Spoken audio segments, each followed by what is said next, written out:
কোরআন এবং হাদিসের আলোকে আল্লাহ আমাদের নবীকে যে শ্রেষ্ঠত্ব দান করেছেন, শ্রেষ্ঠ নবী হওয়ার মর্যাদা দিয়েছেন, শ্রেষ্ঠ রসুল হওয়ার মর্যাদা দিয়েছেন, আল্লাহ যে আমাদেরকে ওই নবীর খাতিরে, ওই নবীর উসিলায় আমাদেরকে শ্রেষ্ঠ উম্মত হওয়ার সৌভাগ্য দান করেছেন।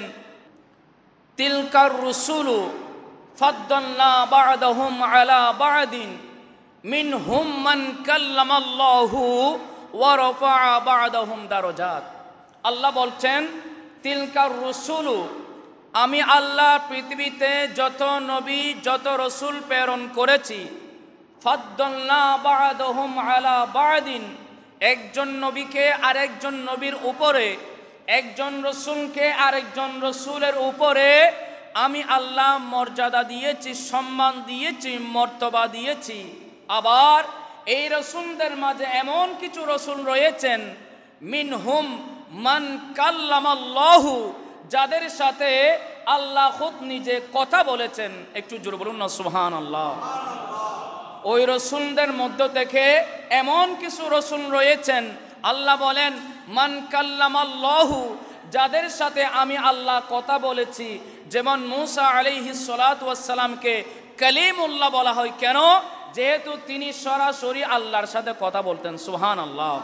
এরপর আল্লাহ বলছেন মিনহুম মান কাল্লামাল্লাহু ওয়া রাফা'a বা'দাহুম দারাজাত, ওই নবী এবং রসুলদের মধ্য থেকে এমন কতিপয় নবী এবং রসুল রয়েছেন যাদের দারাজাতকে, মর্যাদাকে, মর্তবাকে, সম্মানকে আমি আল্লাহ সবচেয়ে বেশি বৃদ্ধি করে দিয়েছি।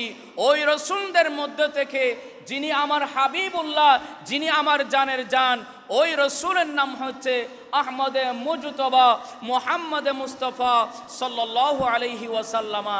একটু বড় আওয়াজে বলুন না সুবহানাল্লাহ। তো ওই কোরআনে পাকের সূরা বাকারার এই আয়াতের মধ্যে মূলত সকল রসুলের কথা বলে আমাদের রসুল যে শ্রেষ্ঠ রসুল, রসুলদের মধ্য থেকে যে শ্রেষ্ঠ, ওই কথা আল্লাহ বর্ণনা দিচ্ছেন। যেমন আলা হযরত ইমাম আহমদ রাজা খা ফাজিলে বেলবি, তিনি হেদায়েতের বকশিসের মধ্যে সবচেয়ে আলার মধ্যে আমাদের নবীর গুণগান তিনি এভাবে করছেন। খলক সে আউলিয়া, আউলিয়া से रसूल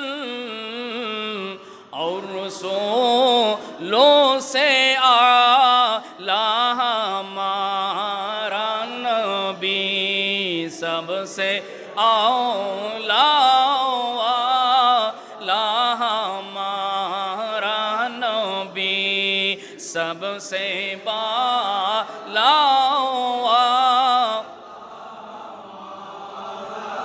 আমার আলা হযরত বলছেন খলক সে আউলিয়া, সৃষ্টির মধ্যে যত মানব জাতি রয়েছে, এই মানব জাতির মধ্যে মর্যাদা হচ্ছে সবচেয়ে বেশি আউলিয়ায়ে কিরামের। আমাদের উপরে কাদের মর্যাদা? আল্লাহর ওলিদের মর্যাদা। আমরা সাধারণ মানুষ, আমাদের উপরে সবচেয়ে বেশি মর্যাদা হচ্ছে আউলিয়ায়ে কিরাম, আউলিয়া সে রসুল। আর আউলিয়ায়ে কিরামের উপরে যাদের মর্যাদা সবচেয়ে বেশি তারা হচ্ছেন আল্লাহর রসুলগণ, নবীগণ।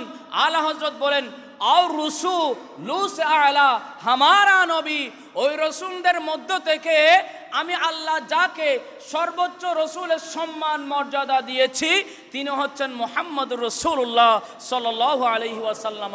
একটু বড় আওয়াজে বলি না সুবহানাল্লাহ।